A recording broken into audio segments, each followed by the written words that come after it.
Sehat sahabat, sahabat yang hebat, sahabat yang tetap semangat meskipun gagal ginjal dan cuci darah. Sahabatku yang dikasihi oleh Tuhan, kita sepakat dan mufakat untuk menjalani pola hidup sehat, sebab menjaga kesehatan adalah salah satu wujud rasa syukur kita kepada Tuhan yang memberi kita kesehatan untuk melakukan sebanyak-banyaknya kebaikan. Sahabatku, terima kasih masih di channel saya, Amron Trisnardi Berbagi Kisah. Kita akan berbagi pengalaman, berbagi pengetahuan, dan berbagi kesehatan.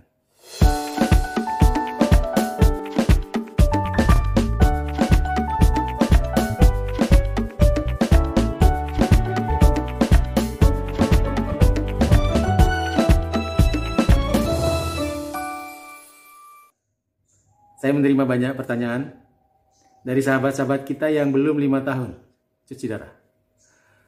Pertanyaan yang mengandung harapan. Apakah pasien cuci darah bisa lepas cuci darah suatu hari? Lalu apa risiko-risiko, efek samping dari cuci darah? Benarkah kalau cuci darah itu ginjalnya makin rusak? Sahabat-sahabat yang di awal cuci darah mengalami banyak masalah, menanyakan apakah CAPD itu lebih aman, lebih nyaman, lebih mudah dibanding HD. Nah, untuk ini nanti saya panggilkan sahabat kita ya, yang berpengalaman menjalani cuci darah maupun CAPD ya.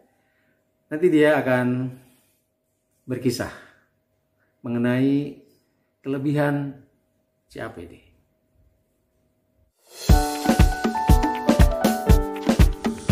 Seseorang yang mengalami masalah dengan ginjal yang ditandai dengan meningkatnya kreatinin dan urium, apakah itu ginjal akut atau ginjal kronis, itu wajib melakukan tindakan terapi, yaitu terapi cuci darah ya, atau hemodialisa. Tujuannya adalah untuk membuang racun, menurunkan urium dan kreatinin. Nah, cuci darah ada 2 macam. Yang pertama, hemodialisa, HD. Ini yang paling banyak, ya, paling lazim dijalani. Karena HD memang merupakan tindakan pertama saat seseorang harus menjalani cuci darah, yaitu hemodialisa. Memang umumnya mereka yang sudah menjalani HD, ya lanjut, bablas. Ya, lanjut dengan HD. Padahal ada pilihan yang lain, yaitu CAPD. Peritoneal dialisis yang di perut. Ya. Itu juga satu pilihan untuk membersihkan racun, cairan ya, di dalam tubuh kita. Itu salah satu jenis terapi dialisis. Banyak kawan-kawan yang sukses bertahun-tahun dengan terapi CAPD. Dari kedua terapi itu masing-masing punya kelemahan. Ya. Ada kelebihan, ada kelemahan. Bahkan termasuk terapi yang ketiga, yaitu transplantasi.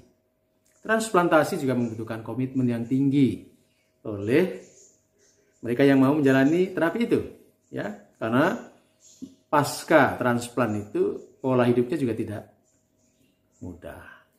Jadi buat kawan-kawan yang mencari terapi dialisis, tetapi dengan alasan mudah, dari 3 jenis terapi yang umum itu tidak ada yang mudah, ya. Saya ingatkan, tidak ada yang mudah. Jangan mencari terapi yang mudah, tapi pilihlah terapi yang sesuai dengan kebutuhan tubuh kita, kebutuhan kondisi sosial kita.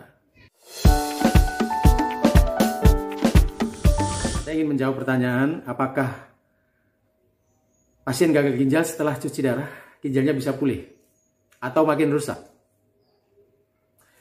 Sahabatku, ini nggak mudah dijawab ya, dan sensitif. Biasanya kalau di grup-grup ginjal, ini menimbulkan pertentangan ya. Pasien gagal ginjal itu terbagi beberapa tahap emosi. Ya. Tahap pertama itu awal sampai 1 tahun pertama biasanya itu masa-masa penuh harapan, masa-masa pencarian, mencari cara bagaimana ginjalnya pulih. Nah, pada tahap ini tidak bisa dipatahkan. Saya dulu waktu awal-awal juga marah ketika dokter mengatakan ginjal yang sudah rusak tidak bisa dipulihkan. Saya marah bahkan pada profesor. Tuhan menyediakan pemulihan. Dan gak apa-apa. Sahabat yang masih percaya dengan ini, lanjutkan pencarian itu. Sebab ini juga berguna, ya. Meskipun dikatakan ginjal yang sudah rusak karena gagal ginjal kronis itu tidak bisa pulih, tetapi upaya sahabat untuk memulihkan ini itu berguna. Setidaknya berguna untuk menjaga fungsi yang masih tersisa. Ya. Jadi awal-awal saya juga mencari pemulihan, tapi setelah lewat 5 tahun saya menyadari ginjal saya tidak akan pulih, tetapi saya bisa sehat dengan cuci darah. Nah, tetapi kenapa ada banyak kawan yang bisa lepas dari cuci darah? Itu adalah ginjalnya ternyata masih berfungsi cukup baik. Jadi waktu divonis gagal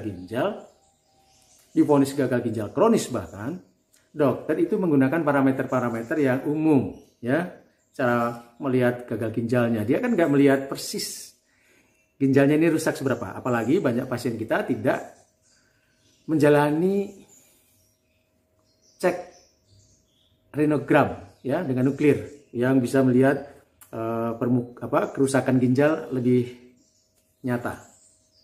Biasanya hanya dengan penghitungan laju filtrasi, ya.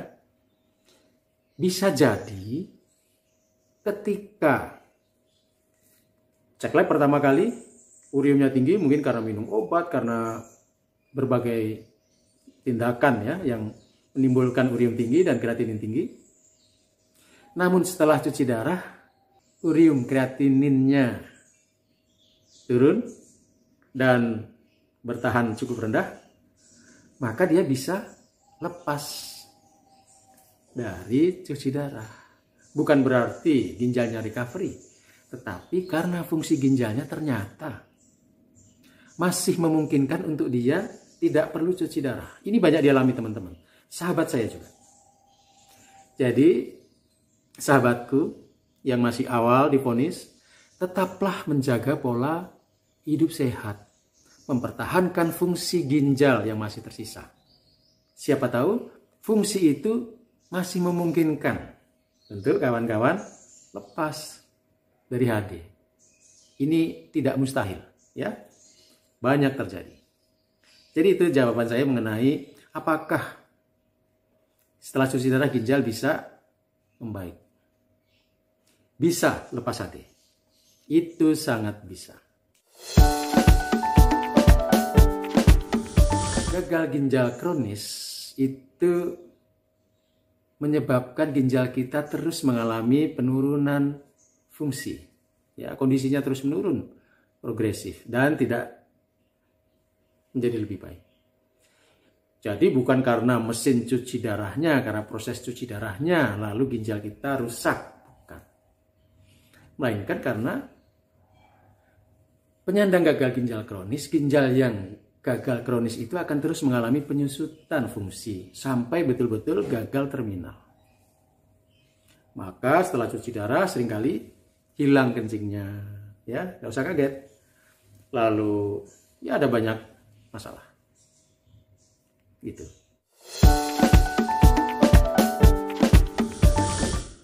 Apakah hemodialisa itu ada efek sampingnya? Banyak, ya. Saya 13 tahun, hampir 13 tahun gagal ginjal, hampir 9 tahun cuci darah, ya mengalami berbagai efek samping cuci darah. Yang pertama, DDS, Disequilibrium Dialysis Syndrome. Biasanya dialami oleh pasien baru, yang baru menjalani cuci darah, ya. Itu karena masih penyesuaian. Biasanya racun di dalam tubuh dikeluarkan pelan-pelan 24 jam sehari atau 24 jam kali 7 hari seminggu, pelan sekali, smooth. Jadi tubuh nyaman. Ini tiba-tiba dicuci, diambil airnya seketika, diambil racunnya seketika, tubuh kaget, shock, mengalami disequilibrium, ya. Nah, gejalanya apa? Itu antara lain mual, pusing, tensinya drop. Ini dialami pasien umumnya, pasien baru. Tetapi pasien yang sudah 9 tahun, menjelang 9 tahun kayak saya ini juga masih mengalami, ya. Pulang cuci darah, drop, mengalami. Pulang cuci darah juga badannya nggak enak, nggak nyaman, ya. Jadi itu dialami sepanjang masa. Kalau seringkali saya mengatakan hanya dialami biasanya 6 bulan atau 1 tahun, saya ingin tambahkan sekarang, ya, ini fakta, dialami sepanjang masa, sepanjang masih cuci darah. Jadi nggak usah cemas, ya, banyak temennya, nggak usah khawatir, ya, tetap tabah dan semangat.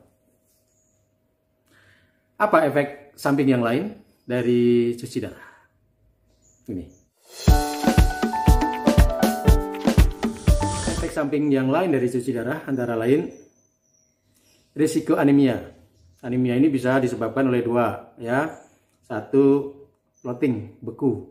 Jadi kira-kira 200 ml dibuang, ya. Darah yang ada di selang maupun di dialiser. Clotting ini biasanya disebabkan karena darah terlalu kental, Hb-nya terlalu tinggi, ya. Atau masalah lain, misalnya aksesnya yang kurang baik. Nah, ini menyebabkan anemia. Penyebab anemia yang lain adalah darah ketika kita selesai AD itu ada yang terbuang, ya, sel darah merah ada yang terbuang meskipun tidak banyak, tetapi karena rutin seminggu 2 kali, ya, lama-lama berkurang. Apalagi jika pembentukan Hb, ya, teman-teman mengalami kesulitan dalam hal pembentukan Hb, akan mengalami anemia. Penyebab yang lain antara lain, ya, karena pada proses cuci darah itu selain zat-zat yang tidak berguna, racun-racun tubuh, zat-zat yang berguna juga yang molekulnya kecil, ya, yang molekulnya kecil ikut terbuang bersama proses hemodialisa. Kalau HD-nya bagus tetapi makannya tidak bagus, ya, malnutrisi, akibatnya Hb-nya juga rendah. Jadi anemia. Selain itu kram, ya, karena kekeringan, dehidrasi, kram, tensi drop. Teman-teman yang masih cairan di dalam tubuhnya masih tinggi akan mengalami tekanan darah tinggi, bahkan terus naik saat proses HD. Ini biasanya dialami teman-teman yang berat keringnya belum tercapai. Jadi meskipun saat HD minum obat tensi, tensinya nggak turun. Bahkan di rumah minum obat tensi, tensinya juga bandel karena pembuluh darahnya masih bercampur air di dalamnya. Jadi temukan berat kering dulu, ya. Jadi itu efek samping yang lain. Selain itu, susah BAB. Ini keluhan yang lazim, banyak dialami oleh sahabat hemodialisa. Kenapa susah BAB? Ya, karena setelah cuci darah, mungkin dehidrasi, ya, lambung kita relatif kering. Jadi akan mengalami sulit BAB, sembelit. Ini dialami teman-teman, ya. Banyak pertanyaan, kenapa susah BAB? Bahkan sampai 3 hari, seminggu, ya. Nanti kita bahas secara khusus bagaimana mengatasi susah BAB. Selain itu, susah tidur, malam gelisah, ya, karena mungkin karena tubuh juga tidak nyaman, ya, karena daging kita, otot kita nyeri-nyeri ya, habis cuci darah. Susah tidur. Atau mungkin karena kakinya panas. Episode lalu saya sudah unggah ya mengenai sindrom kaki terbakar. Pasien HD biasanya mengalami sindrom kaki terbakar, kakinya panas, kebas, susah tidur.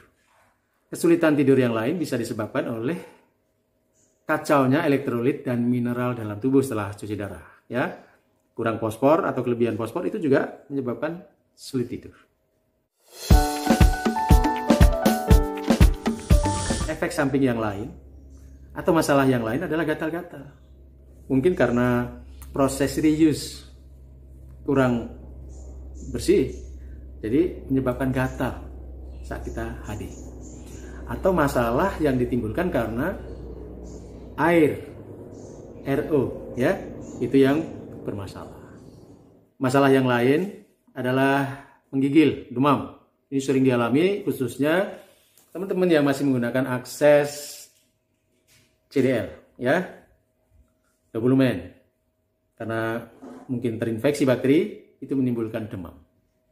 Nah, jadi banyak sekali efek samping yang akan dirasakan oleh pasien cuci darah.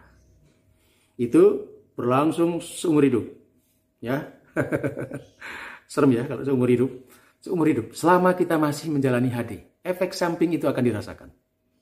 Pusing dan drop itu tetap dirasakan sampai belasan tahun kita menjalani HD. Tapi nggak apa-apa ya, nggak usah cemas. Buat pasien HD yang masih baru, yang pusing, yang mual, yang drop, nggak usah takut ya. Yang lain yang sudah senior pun mengalami itu. Santai saja. Efek samping yang lain adalah jantung. Suka atau tidak suka, dalam jangka panjang hemodialisa berpengaruh terhadap kesehatan jantung. Ini menjadi faktor pembunuh salah satu pasien gagal ginjal. Nah, sahabat, jadi mau pilih mana? Hemodialisa atau CAPD? Saya tidak berpengalaman dengan CAPD, jadi sahabat kita Mbak Bartini dari Klaten akan berkisah mengenai enaknya CAPD. Ini. Kelebihan CAPD itu buat saya ada beberapa. Di antaranya 1, HB dan tensi saya bisa stabil. HB saya sekarang rata-rata 10-12, tapi seringnya di angka 11, Terus untuk tensi rata-rata 100/70. Padahal dulu waktu saya HD pernah tensi itu sampai 270/140. Terus kelebihan berikutnya, maaf saya pasien perempuan ya. Sejak saya CAPD ini, saya bisa haid normal kembali dan rutin tiap bulan. Dulu selama HD 4 tahun itu saya sudah tidak bisa haid. Terus kelebihan berikutnya, saya merasa nggak terasa haus lagi. Makan minum bisa sedikit lebih longgar, buah dan sayur wajib tiap hari. Dan nggak begitu terlalu kepingin minum, nggak terlalu pengen haus, nggak kebayang. Kalau dulu waktu HD saya terus kebayangnya es teh terus siang malam, sekarang udah nggak begitu. Terus kelebihan berikutnya, kulit saya sedikit lebih cerah walaupun sudah tidak bisa kembali putih seperti saat masih sehat dulu. Dulu waktu HD 4 tahun saya sempat gosong kulit saya. Terus kelebihan berikutnya, saya bisa tidur nyenyak.